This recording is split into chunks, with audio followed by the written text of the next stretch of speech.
Adam alaihi salatu wassalam ketika bermaksiat kepada Allah azza wa jalla lantaran memakan buah larangan yang Allah firmankan, wala taqraba hadhihi syajarah, jangan kau dekat pohon larangan ini.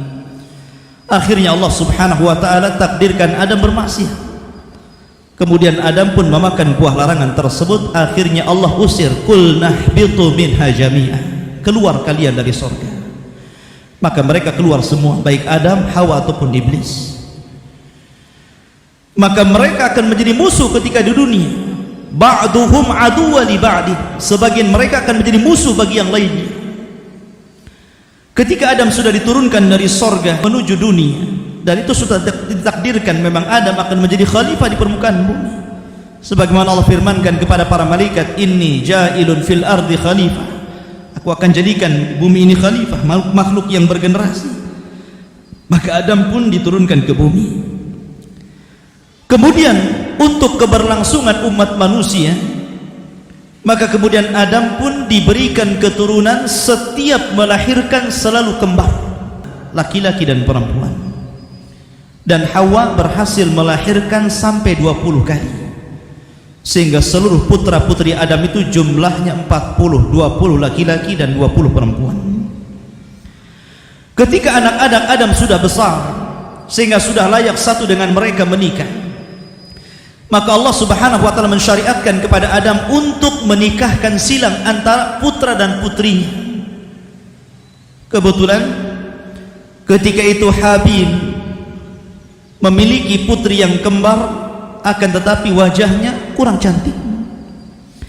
Akan tetapi Qabil ini Allah takdirkan kembarannya sangat cantik, sangat ayu, senang dipandang.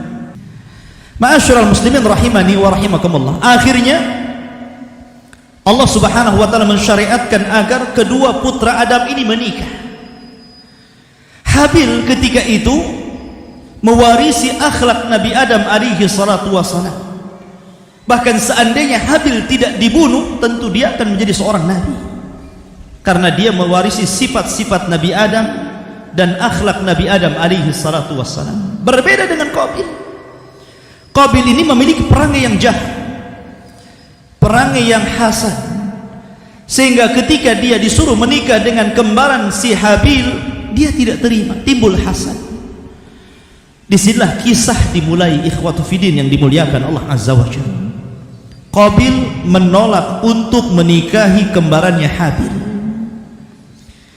Maka penolakannya ini, ikhwatu fiddin, direspon oleh ayahandanya Adam alaihi salatu wassalam, karena Adam bukan nabi yang diktator, bukan nabi yang harus, tidak. Adam berdoa kepada Allah subhanahu wa ta'ala untuk menyelesaikan masalah. Dan ini penting ikhwan, ketika antum bermasalah dengan sebuah permasalahan, minta kepada Allah permasalahan itu diselesaikan. Akhirnya Allah subhanahu wa ta'ala memberikan solusi. Dengan cara apa? Dengan cara disuruh putra-putra Adam untuk berkurban. Kurbannya orang dulu harus membawa kambing, membawa sapi, membawa unta ke atas gunung. Jadi mereka harus berlelah berletih meletakkan kurban di atas gunung. Kemudian setelah mereka meletakkan kurbannya di atas gunung, mereka harus menanti. Menanti apa? Menanti Allah membuktikan bahwa Allah menerima kurban mereka, di mana Allah kelak akan mengirimkan api, yang api ini menyambar setiap kurban yang akan diterimanya. Dan syariat ini berlangsung sampai kepada zaman Bani Israel. Bayangkan berapa ribu tahun syariat seperti ini berlangsung. Ma'asyiral muslimin rahimani wa rahimakumullah. Karena backgroundnya si Habil ini ikhwan adalah seorang pengembala kambing, beda dengan Qabil, dia suka bertani. Maka Habil kemudian mengambil seekor kambing yang lebih layak, yang lebih indah, yang paling gemuk untuk dikorbankan kepada Allah azza wa jalla. Diambillah kambing yang paling baik, kemudian diletakkan di atas bukit. Kemudian si Qabil ini ikhwatu fiddin, karena memang dasarnya sudah tidak menerima ketentuan Allah, sudah tidak menerima syariat Allah, sudah ada hasad, maka dia asal-asalan memberikan kurban. Dia mencari buah-buahan yang buruk, yang busuk, kemudian dikumpulkannya dan dimasukkan di dalam keranjang, kemudian dinaikkan di atas bukit. Lihat bagaimana Qabil niat yang buruk. Ya. Ma'asyiral muslimin rahimani wa rahimakumullah. Maka tentunya Allah hanya menerima kurban yang baik-baik. Allah tidak pernah menerima kurban yang jelek-jelek. Maka Allah kirimkan api dan melahap kurbannya si Habil dan menolak kurbannya Qabil. Dari sini ikhwatu fiddin yang dimuliakan Allah Azza wa Jalla, Qabil marah sehingga dia datang kepada Adam alaihi salatu wasalam mencaci maki bapaknya, dicaci maki ayahandanya dengan mengatakan, engkau hanya berdoa untuk anakmu yang kau cintai dan tidak berdoa untukku, sehingga kurban dia yang diterima, kurbanku yang ditolak. Akhirnya Qabil pun berniat untuk membunuh saudaranya.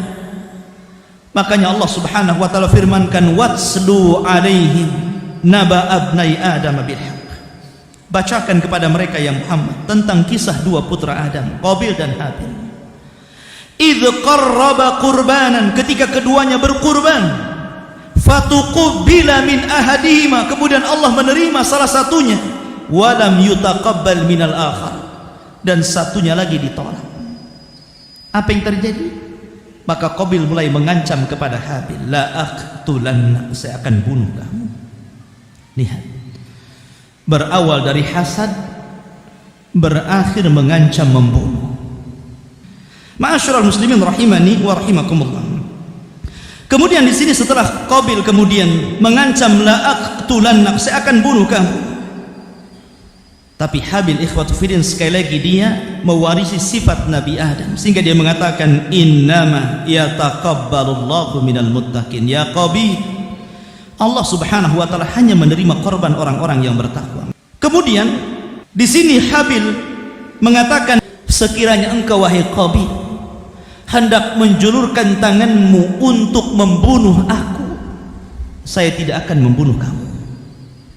Lihat, jelas-jelas ikhwatu fiddin bahwa si Qabil ini ngancam untuk bunuh. Tidak ada ancaman yang lebih besar yang Allah taruh dalam Al-Quran kecuali ancaman membunuh seorang muslim secara sengaja. Man qatala mu'minan muta'ammidan, siapa yang membunuh mukmin secara sengaja, fajazaohu jahannam, balasannya jahannam, khalidan fiha, dikekalkan di dalamnya.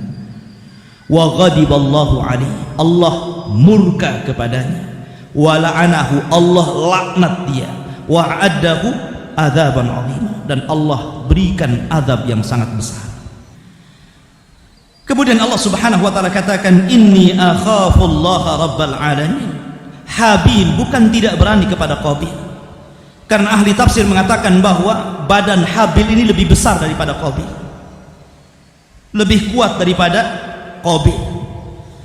Kenapa dia tidak mau meladeni Qabil? Bukan karena takut, ini jawabannya, karena aku takut Allah. Aku takut kepada Allah Rabb semesta alam ini.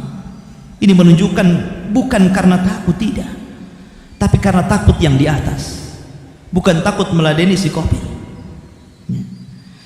Maka kemudian, sesungguhnya aku ingin agar engkau kembali dengan membawa dosa membunuhku dan dosamu sendiri, maka engkau akan menjadi penghuni neraka, dan itulah balasan bagi orang-orang yang zalim. Subhanallah.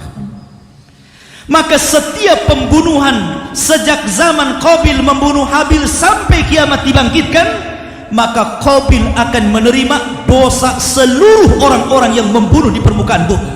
Kenapa? Karena dia yang mencontohkan pembunuhan pertama di dunia. La ilaha illallah. Hati-hati, jangan memberikan contoh yang buruk kepada manusia, maka berikan contoh yang baik. Karena Rasulullah SAW mengatakan, barang siapa yang memberikan contoh yang baik, maka dia dapat pahala dan pahala orang yang mengikutinya tanpa mengurangi pahala mereka sedikit pun. Ma'asyiral muslimin rahimani wa rahimakumullah. Maka nafsu Qabil mendorongnya untuk membunuh saudaranya. Kemudian dia pun benar-benar membunuhnya. Maka jadilah dia termasuk orang-orang yang rugi. Bagaimana cara membunuh Qabil kepada Habil? Ternyata Qabil ini pengecut.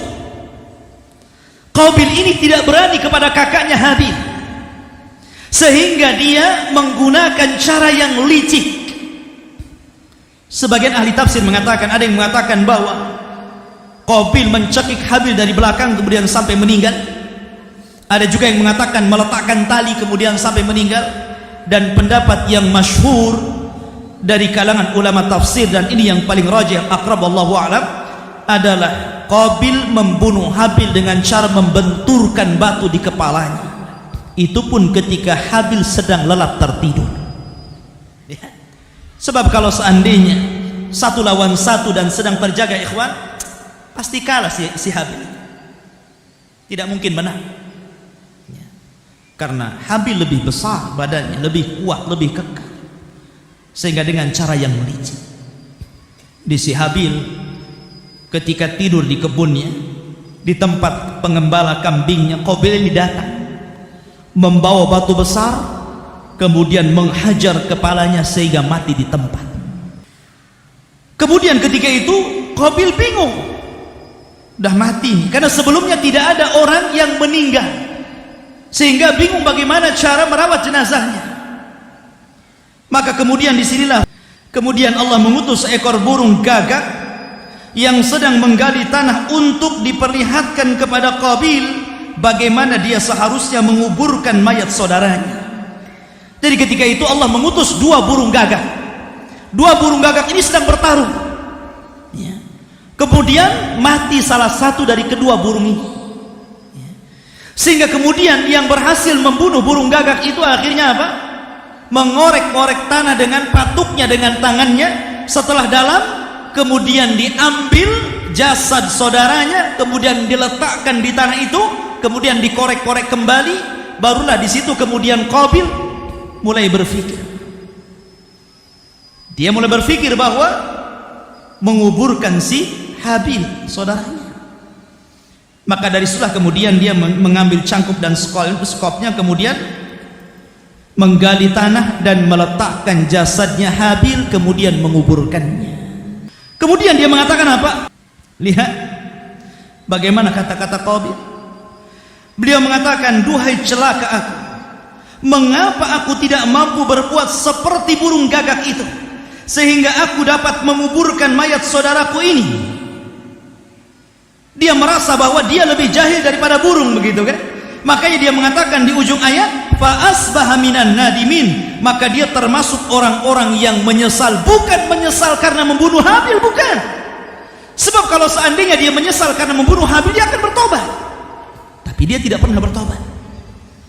Maksud menyesal di sini, menyesal bahwa dia tidak lebih cerdas daripada gagak, itu maksudnya. Sekarang ini nyawa manusia sangat murah. Ya. Siapa yang mengajarkan pembunuhan ini? Qabil. Qabil yang mengajarkan pembunuhan ini.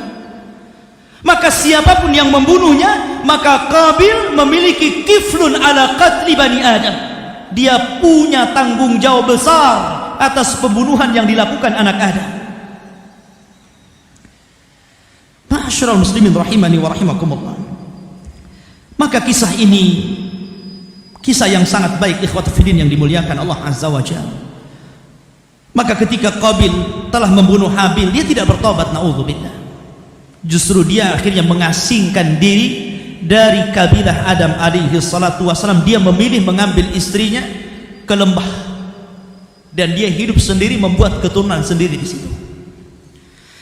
Ketika Adam alaihi salatu wassalam melihat Habil meninggal, tentu anak yang paling dicintai, ya kan? Artinya bahwa Habil ini anak yang paling dicintai Nabi Adam alaihi salatu wassalam.